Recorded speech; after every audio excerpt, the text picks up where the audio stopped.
আজ বারুনি, গঙ্গায় কাঁচা আমের ছড়াছড়ি, ঘাটে থই থই ভিড়, বয়স্কদের ভিড়টাই বেশি। সদ্য ওঠা কাঁচা আম মাথার উপর ধরে ডুব দিয়ে উঠেই ফেলে দিচ্ছে, ভেসে যাচ্ছে আম, কেউ বা দূরে ছুঁড়ে ফেলছে।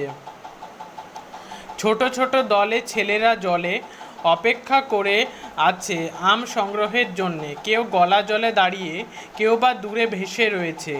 আম দেখলেই হুড়োহুড়ি পড়ে যায়, একসঙ্গে দু তিনজন চিৎকার করতে করতে জল তোলপাড় করে এগিয়ে যায়।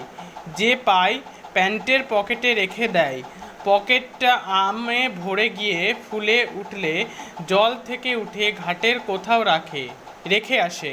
সেই আমে হাত দেওয়া সাধ্য কারণ নেই।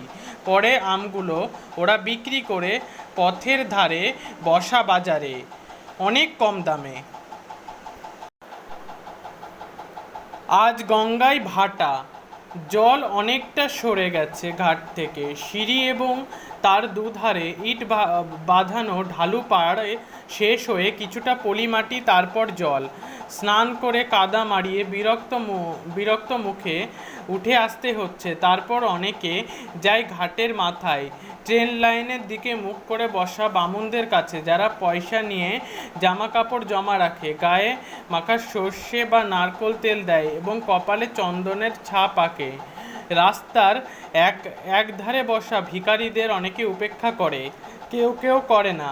দুধারে ছোট ছোট নানান দেবদেবীর দুয়ারে এবং শিবলিঙ্গের মাথায় ঘটি থেকে গঙ্গাজল দিতে দিতে কাঠের, প্লাস্টিকের, লোহার, খেলনার ও সাংসারিক সামগ্রিক দোকানগুলি দিকে কৌতূহলী চোখ রেখে অধিকাংশ বাড়ির দিকে এগোবে।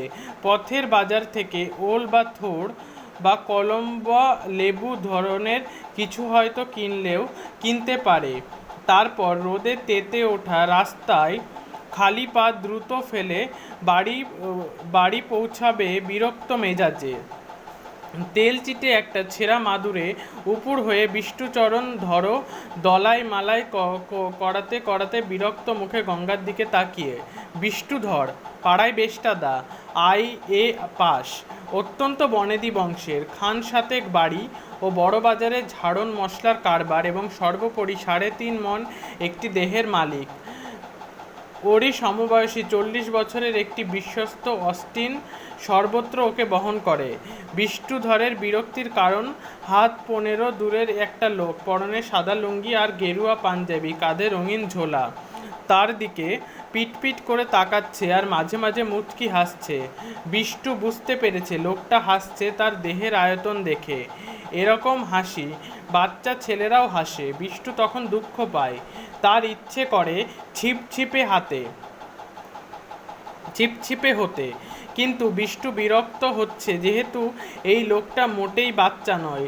চোখে পুরু, লেন্সের চশমা, নুন আর গোলমরিচের গুঁড়ো মেশালে যেমন দেখায়, মাথায় কদম ছাট চুল সেই রঙের। বয়সটা 50-এর এধারে বা ওধারে, বছর 5-এর মধ্যে হতে পারে। লোকটার গায়ের রং ধুলো মাখা পোড়া মাটির মতো, আর চোখের চাহনি ধূসর মণি দুটো দেখলে মনে হবে বোধ হয় সূর্যের দিকে চ্যালেঞ্জ দিয়ে তাকিয়ে থেকে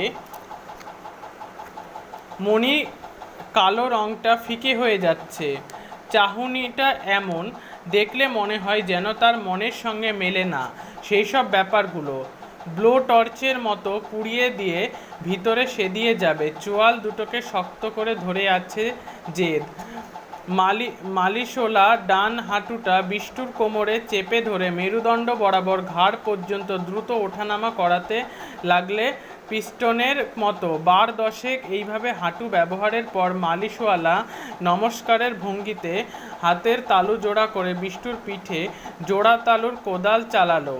এরপর বিষ্টু চিত হবার চেষ্টা করলো, পারছিল না। মালিশওয়ালা ঠেলে ঠুলে গড়িয়ে দিতে সে অভীষ্ট লাভ করলো। আবরু রক্ষাকারী গামছাটি ঠিকঠাক করে বিষ্টুর গম্ভীর স্বরে নির্দেশ দিল, তান পুরো ছাড়।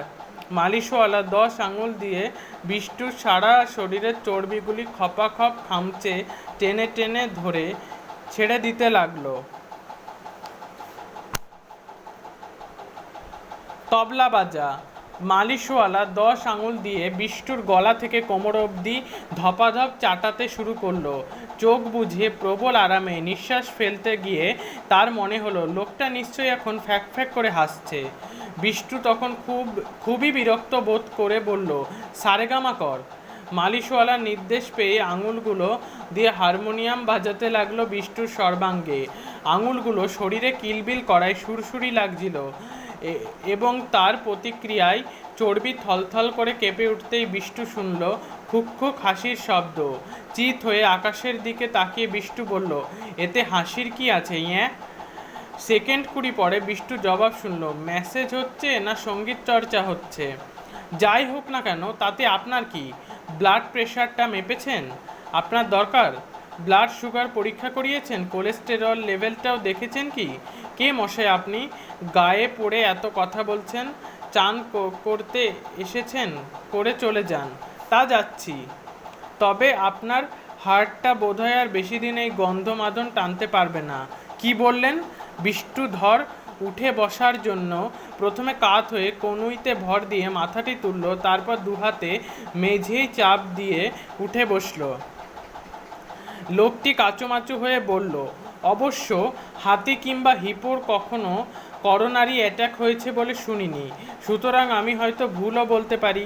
বিষ্টুধর রাগে কথা বলতে পারছে না, শুধু চোখ দিয়ে কামান দাগাতে লাগলো। লোকটি পাঞ্জাবি খুলল, লুঙ্গি খুলল, ভিতরে হাফ প্যান্ট। অবশেষে বিষ্টুধর কোনো ক্রমে বলল, আপনাকে যে কি বলবো ভেবে পাচ্ছি না। আমার বউ ঠিক এই কথাই বলে, আপনি একটা নুইসেন্স। আমার ক্লাবের অনেকে তাই বলে। আপনার মতো লোককে চাপকে লাল করা উচিত। লোকটি আবার ছেলে মানুষের মতো পিটপিট করে তাকালো। আচ্ছা, আমি যদি আপনার মাথায় চাটি মারি, আপনি দৌড়ে আমায় ধরতে পারবেন? কথাগুলো বলেই লোকটি এক জায়গায় দাঁড়িয়েই ছোটার ভঙ্গিতে জগিং শুরু করলো। অনেকে তাকালো, অনেকে ভাবতে পাগল। বিষ্টু হতভম্ব হয়ে লোকটির জগ করা দেখতে লাগলো। চাটি মারার ভঙ্গিতে হাতটা তুলে লোকটি হঠাৎ বিষ্টুর দিকে ছুটে এলো। বিষ্টু ডুব দেওয়ার মতো মাথাটা নিচু করলো। লোকটি হাত তুলে রেখেই পাশ দিয়ে বেরিয়ে গেল।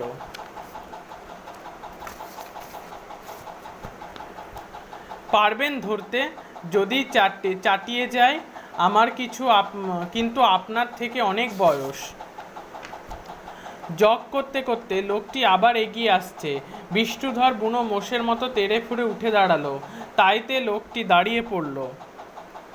তারপর নাচের ভঙ্গিতে শরীরটাকে পেন্ডুলামের মতো ডাইনে এবং বামে দুলিয়ে তিরিং তিরিং লাফালাফি শুরু করলো।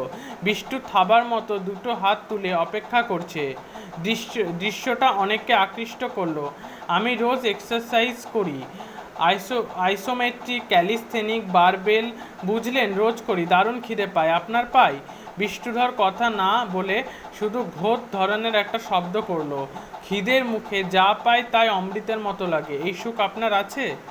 উত্তরে অপেক্ষ না করেই লোকটি জগ করতে করতে সিঁড়ি দিয়ে নেমে শেষ ধাপ পর্যন্ত গিয়ে আবার উঠে এলো।